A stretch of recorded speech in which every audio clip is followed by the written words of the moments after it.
Hi friends, अपना time भी आएगा का आने वाला एपिसोड बहुत इंटरेस्टिंग होने वाला है, जिसमें आप देखने वाले हैं कि वीर को खुश करने के लिए राजेश्वरी वीर के जन्मदिन की पार्टी की तैयारियों में लग जाती है और कहती है कि हमारे बेटे का जन्मदिन है, सब कुछ आज परफेक्ट होना चाहिए। तभी राजमाता वहाँ आ जाती है और वो उनसे कहती हैं कि वीर चाहे जो भी सोचे, पर हम उनका जन्मदिन बहुत ही धूमधाम से मनाएंगे। उधर जय को चंपा फोन करती है और कहती है कि बहुत खतरनाक खबर है मेरे पास, और वो उन्हें बताती है कि बेचारे कुंवर साहब इतने सालों तक कुंवर शाह रामनी शाह के ताने सुनते आए, वो असलियत में रानी शाह के ही बेटे हैं। उधर विक्रम भी नंदिनी को ये बात बता देते हैं। भी नंदिनी कहती है कि क्या वीर भाई साहब रानी शाह के असली बेटे हैं और वो रणविजय अंकल पापा के बड़े भाई हैं, और माँ की शादी उनसे हुई थी। और नंदिनी कहती है कि इतना कुछ हो गया पर हमें समझ ही नहीं आ रहा है कि हम कैसे रिएक्ट करें।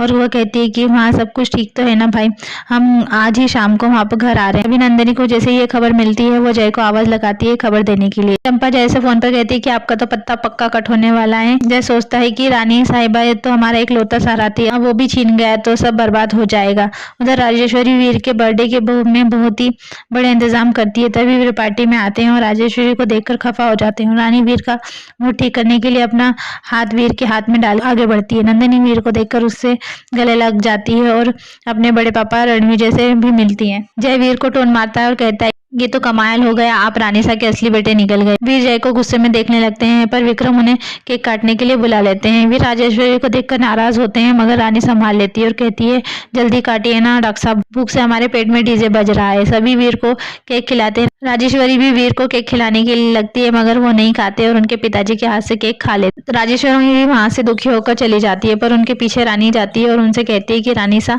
वीर को थोड़ा वक्त दीजिए, सब कुछ ठीक हो जाएगा। तभी राजेश्वरी रानी से कहती है कि हमारे और वीर के बीच में जो है वो हम खुद ठीक कर लेंगे और हमें तुम्हारे कंधे की जरूरत नहीं है। और कहती है कि हम जानते हैं तुम अंदर ही अंदर खुश हो रही होगी। रानी उनसे कहती है कि हम तो सिर्फ आपकी मदद करना चाहते हैं रानी शाह। राजेश्वरी रानी से कहती है कि ठीक है, अगर आप हमारी मदद करना चाहती है तो करो। हमने एक वीर के लिए गिफ्ट मंगवाया है और तुम वो वीर को दे दो और उसे बताना मत, वरना वो लेगा नहीं। एक एक चली जाती है। रानी सोचती है आप जो चाहे हमारे बारे में सोचे रानी साहब, मगर हम तो आपके बारे में अच्छा ही सोचेंगे और हम आप दोनों के बीच की दूरी जल्दी ही भर देंगे। उसके बाद रानी नंदिनी के कमरे में वो गिफ्ट लेने जाती है, मगर कोई उस गिफ्ट में परफ्यूम की बोतल निकालकर कांच के टुकड़े भर कर ऊपर रख देता है। रानी को वो गिफ्ट लेने के लिए कमरे में जाती है, लेकिन वो बहू की गिफ्ट का पैकेट बहुत ऊपर रखा होता है। रानी उसे निकालने लगती है, तभी उसके ऊपर कांच के टुकड़े गिर जाते हैं। रानी की आवाज सुनकर सभी घर वाले नंदिनी के रूम में जाते हैं और वीर कांच के टुकड़े देखता है। वीर रानी से पूछते हैं कि कैसे लग गए आपको। रानी की ड्रेसिंग कर देते हैं,